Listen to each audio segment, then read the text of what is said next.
अगर आप चाहते हैं कि आपकी भी पूजा हो, आपकी भी प्रशंसा हो, तो छेनी और हथौड़े की मार खाने की शक्ति आप में होनी चाहिए।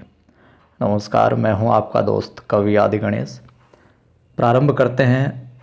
अध्याय है 5वां, वन और वन्य जीव। कक्षा 7 की अपनी सामाजिक विज्ञान की पुस्तक चल रही है प्रश्नोत्तर रूप में। डायरेक्ट टू द पॉइंट हम बात करेंगे। वीडियो को लाइक शेयर ज़रूर किया करें। कई बोलते हैं कि आप बार बार ये बोलते हैं, तो आपसे और कुछ सहयोग नहीं चाहिए। ज़्यादा से ज़्यादा शेयर करेंगे तो हमारा भी थोड़ा बहुत सहयोग हो पाएगा और साथियों का भी सहयोग होगा जो भी जुड़ेंगे, क्योंकि कोशिश ये है कि बेस्ट से बेस्ट आपको उपलब्ध करवाया जाए। एनर्जेटिक रहने के लिए आदि की आवाज़ नाम से अपना जो दूसरा चैनल है उस पर मैं मोटिवेशनल वीडियो डालता हूँ।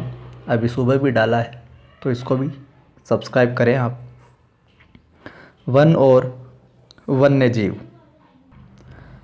प्रथम प्रश्न है, विषुवत रेखा के दोनों ओर 10 डिग्री उत्तरी एवं दक्षिणी अक्षांश तक कौन से वन पाए जाते हैं।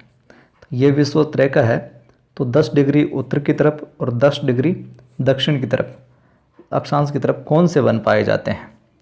तो उत्तर हो जाएगा अपना उष्णकटिबंधीय सदाबहार वन।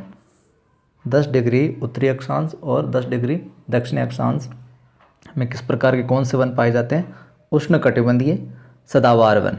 आँखें और कान खुले रखिए, मन मस्तिष्क को ठिकाने रखिए, यहीं पर याद हो जाएगी सारी चीज़ें। दूसरा है, विश्व में सर्वाधिक जैव विविधता किन वनों में पाई जाती है। तो उत्तर हो जाएगा अपना, विश्व में जो सर्वाधिक जैव विविधता पाई जाती है वह है उष्णकटिबंधीय सदाबहार वन। उष्णकटिबंधीय सदाबहार वनों में विश्व के अंदर सबसे ज़्यादा जैव विविधता है जो पाई जाती है। अगला प्रश्न है, विश्व में दक्षिण अमेरिका के अमेजन बेसिन में किन वनों का सर्वाधिक विस्तार है। विश्व के अंदर दक्षिण अमेरिका के जो अमेजन बेसिन है वहाँ पर किन वनों का सर्वाधिक विस्तार है। तो उत्तर हो जाएगा उष्णकटिबंधीय सदाबहार वनों का। ठीक है। अगला, ब्राज़ील में उष्णकटिबंधीय सदाबहार वनों को क्या कहा जाता है। ब्राज़ील के अंदर उत्तर होगा सेल्वा। ब्राज़ील में उष्णकटिबंधीय सदाबहार वनों को क्या कहा जाता है, सेल्वा कहा जाता है, जिन्हें पृथ्वी के फेफड़े भी कहते हैं। 5वां प्रश्न, दक्षिणी अमेरिका में पाया जाने वाला विश्व का सबसे बड़ा सांप कौन सा है। विश्व का सबसे बड़ा सांप जो दक्षिणी अमेरिका में पाया जाता है, नाम है एनाकोंडा। और ऐसा पूछ लिया जाए, विश्व का सबसे बड़ा सांप एनाकोंडा किन वनों में पाया जाता है, तो उष्णकटिबंधीय सदाबहार वनों में। 6ठा प्रश्न है, मध्य अक्षांशों के तटीय क्षेत्रों में कौन से वन पाए जाते हैं। अब मध्य अक्षांशों की बात आ गई। मध्य अक्षांशों के जो तटीय क्षेत्र हैं में कौन से वन पाए जाते हैं, तो यहाँ पर पाए जाते हैं शीतोष्ण कटिबंधीय सदाबहार वन। मध्य अक्षांशों में कौन से, शीतोष्ण कटिबंधीय सदाबहार वन। उष्ण कटिबंधीय मानसूनी वनों को और किस नाम से जाना जाता है। तो उत्तर होगा पतझड़ी या पर्णपाती वन। पतझड़ी या पर्णपाती वन। 8वां, नीम, शीशम, महुआ, जामुन, साल तथा सागवान मुख्यतया, और जगह भी मिल सकते हैं ये, लेकिन मुख्यतया मुख्य रूप से किन वनों में पाए जाते हैं ये। तो ये पाए जाते हैं अपने उष्णकटिबंधीय मानसूनी वनों में। उष्णकटिबंधीय मानसूनी वनों में। 9वां प्रश्न, महाद्वीपों के पश्चिम तथा दक्षिण पश्चिम किनारों पर दोनों गोलार्ध में 30 डिग्री से 40 डिग्री अक्षांश के मध्य पाए जाने वाले वनों को क्या कहा जाता है। उत्तर होगा भूमध्य सागरीय वन। क्या होगा? भूमध्य सागरीय वन। और आज शाम को होगी अपनी मनोविज्ञान की टेस्ट सीरीज, ज़रूर देखना। 10वां है फलों के कृषि के कारण, फलों की कृषि के कारण भूमध्य सागरीय प्रदेश को क्या कहा जाता है? विश्व का फलोद्यान। क्या कहा जाता है? विश्व का फलोद्यान। 11वां कोणधारी वनों को कनाडा में क्या कहा जाता है? जो कोणधारी वन है उन्हें कनाडा में क्या कहते हैं? उत्तर टेगा वन। क्या? टेगा वन। 12 नंबर प्रश्न है अफ्रीका में घास के मैदान को क्या कहा जाता है? अफ्रीका के अंदर जो घास के मैदान है उन्हें कहा जाता है साहब अपने सवाना। क्या कहा जाता है? सवाना। ब्राज़ील में घास के मैदानों को क्या कहा जाता है? ये पूछे गए हैं प्रश्न। तो ब्राज़ील के जो घास के मैदान है उनको कहा जाता है कंपोज। ब्राज़ील के को कंपोज। और वेनेजुएला में घास के मैदान को क्या कहते हैं? तो वेनेजुएला के अंदर जो घास के मैदान है उन्हें कहा जाता है लानोस। क्या कहा जाता है? लानोस। अगला प्रश्न शीतोष्ण घास के मैदान जो यूरेशिया के मध्यवर्ती भाग में पाए जाते हैं उन्हें क्या कहा जाता है?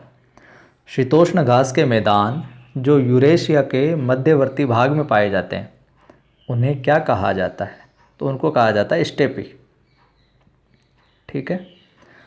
16 नंबर मैं आपको उत्तर बता ही देता हूँ 16 नंबर का, क्योंकि 3-4 है। शीतोष्ण घास के मैदानों को अर्जेंटीना में कंपास कहा जाता है। शीतोष्ण घास के जो मैदान अर्जेंटीना में कंपास कहा जाता है। उत्तरी अमेरिका में इन्हें प्रेयरी कहा जाता है। ये पूछा गया है प्रश्न। उत्तरी अमेरिका में प्रेयरी, दक्षिण अफ्रीका में वेल्ड कहा जाता है, एवं ऑस्ट्रेलिया में इन्हें कहा जाता है डाउन्स। ऑस्ट्रेलिया में डाउन्स।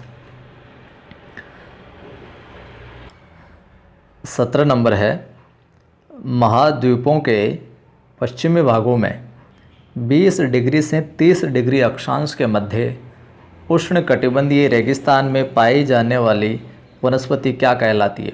यह प्रश्न भी पूछा गया है। तो ये वनस्पति कहलाती है अपने मरुदभिद। क्या कहलाती है? मरुदभिद कहलाती है ये। ठीक है। प्रमुख जो मरुस्थल है उनके मैं सीधे एक एक प्रश्न बना के नाम बता देता हूँ। उत्तरी अफ्रीका में तो सहारा मरुस्थलों की बात करते हैं। उत्तरी अफ्रीका में सहारा, दक्षिणी अफ्रीका में कालाहारी, उत्तरी अमेरिका में कैलिफोर्निया, एरिज़ोना और मेक्सिको, दक्षिणी अमेरिका में अटाकामा, भारत में पाकिस्तान में थार वाला मरुस्थल। 19 नंबर बताइए अमृता देवी बिश्नोई के नेतृत्व में खेजड़ली ग्राम की जो घटना हुई थी, जो बलिदान हुए थे, वो कब की बात है? तो ये है 1730 की। 1730 की। खेजड़ली के अंदर जो बलिदान हुआ उसके अंदर कितने लोगों ने अपनी जान गंवाई थी? इसका जो उत्तर है कितने स्त्री पुरुषों ने जान गंवाई थी, इसका उत्तर है जो आप कमेंट करके बताना। 21 नंबर है विश्व का एकमात्र वृक्ष मेला कहाँ और कब लगता है? उत्तर हो जाएगा, कहाँ की बात करें तो खेजड़ली ग्राम में लगता है, जोधपुर में। और ये लगता कब है? प्रतिवर्ष भाद्रपद माह के शुक्ल पक्ष की 10वीं को। भादवे के अंदर जो शुक्ल पक्ष है उसकी 10वीं को लगता है। अध्याय में दी गई जानकारी के अनुसार राजसमंद जिले के पिपलांत्री गांव में एक बेटी के जन्म पर कितने वृक्ष लगाए जाते हैं? तो उत्तर हो जाएगा 111 वृक्ष लगाए जाते हैं। अगला 1972 में सुंदरलाल बहुगुणा और गौरा देवी के नेतृत्व में, प्रमुख रूप से पहले गौरा देवी फिर बाद में सुंदरलाल बहुगुणा भी जुड़े, नेतृत्व में कौन सा आंदोलन चलाया गया था? तो 1972 के अंदर ये चिपको आंदोलन। कौन सा? चिपको।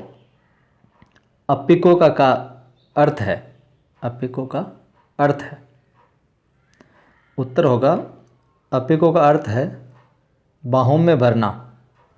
वृक्षों की कटाई के विरोध में पेड़ों को गले लगा लिया था। अप्पिको का अर्थ तो हो जाएगा बाहों में भरना, जो एक कर्नाटक का आंदोलन था पर्यावरण संरक्षण से संबंधित। बात करते हैं अगले की। वन में लग जाने वाली आग को क्या कहा जाता है? वन में जो आग लगती है उसे क्या कहते हैं? क्या कहा जाता है? दावानल या वनाग्नि। विश्व में संकटग्रस्त प्रजातियों की सूची को क्या कहा जाता है? विश्व में संकटग्रस्त प्रजातियों की सूची को क्या कहा जाता है? उत्तर हो जाएगा लाल आंकड़ा किताब, रेड डाटा बुक। ठीक है, रेड डाटा बुक। और शाम को होगी मनोविज्ञान की टेस्ट सीरीज। जय हिंद। लाइक शेयर नहीं किया तो कर दें आप।